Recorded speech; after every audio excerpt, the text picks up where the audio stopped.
Same to same બાર જેવી ભાજીપાઉં બનાવી હોય અને એ બી ઇન્સ્ટન્ટ, એ બી ફક્ત 4 સીટીમાં બનીને રેડી થઈ જાય. તો આ રેસીપી જરૂરથી ફોલો કરજો.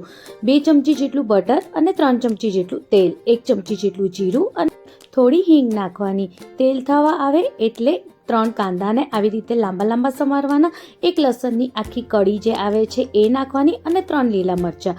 બધાને સરસ રીતે શેકાવા દેવાનું. કલર બદલાય એટલે 3 ટામેટાને પણ સમારીને નાખવાનું. ટામેટા ગળવા આવે ત્યાં સુધી સરસ રીતે શેકવાનું. હવે બધા મસાલા પણ કરી દેવાના. અડધી ચમચી જેટલું આપણે હલ્દી પાવડર નાખવાનું, 2 ચમચી જેટલું લાલ મિર્ચ પાવડર, 1 ચમચી જેટલું ધનિયા પાવડર, મીઠું સ્વાદ મુજબ નાખવાનું.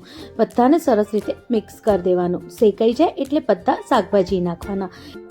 બધા શાકભાજીને મોટું મોટું સમારવાનું. 1 કેપ્સિકમ, 1 ગાજર, 3 બટેકા, 1 બીટ, થોડું કટકા ફ્લાવરના નાખવાના અને 1 વાટકી જેટલું વટાણા નાખવાના. બધાને સરસ રીતે મિક્સ કરી દેવાનું. બધું સરસ રીતે મિક્સ થઈ જાય એટલે નાનો કટકો આદુનો લઈને એને આવી રીતે છીણીને નાખવાનું. કટકા કરીને નહીં નાખવાનું. 1 ગ્લાસ જેટલું પાણી નાખવાનું અને 1 ચમચી જેટલું ભાજીપાઉં મસાલો નાખવાનો. હવે 4 થી 5 સીટી સુધી સરસ રીતે એને થવા દેવાનું. કુકર ઠંડુ થાય પછી આપણે એને ખોલવાનું. ખોલીએ એટલે કંઈક આવી રીતે સરસ રીતે શાકભાજી બફાઈ ગયા હશે. હવે જે બટેટો સ્મેશર આવે એનાથી બધી ભાજીને સરસ રીતે આપણે સ્મેશ કરી દેવાની.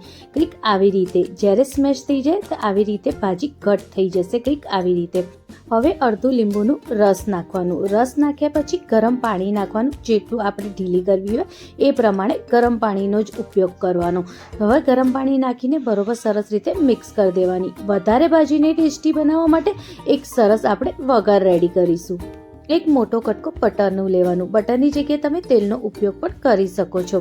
હવે 4 થી 5 કળી લસણની ઝીણી ઝીણી સમારીને નાખવાની. ડુંગળીને પણ એકદમ ઝીણું ઝીણું સમારીને એમાં નાખી દેવાનું. હવે એકદમ જ્યારે સરસ રીતે ડુંગળી શેકાઈ જાય અને લસણ પણ શેકાઈ જાય ત્યાં સુધી સરસ રીતે શેકવાનું.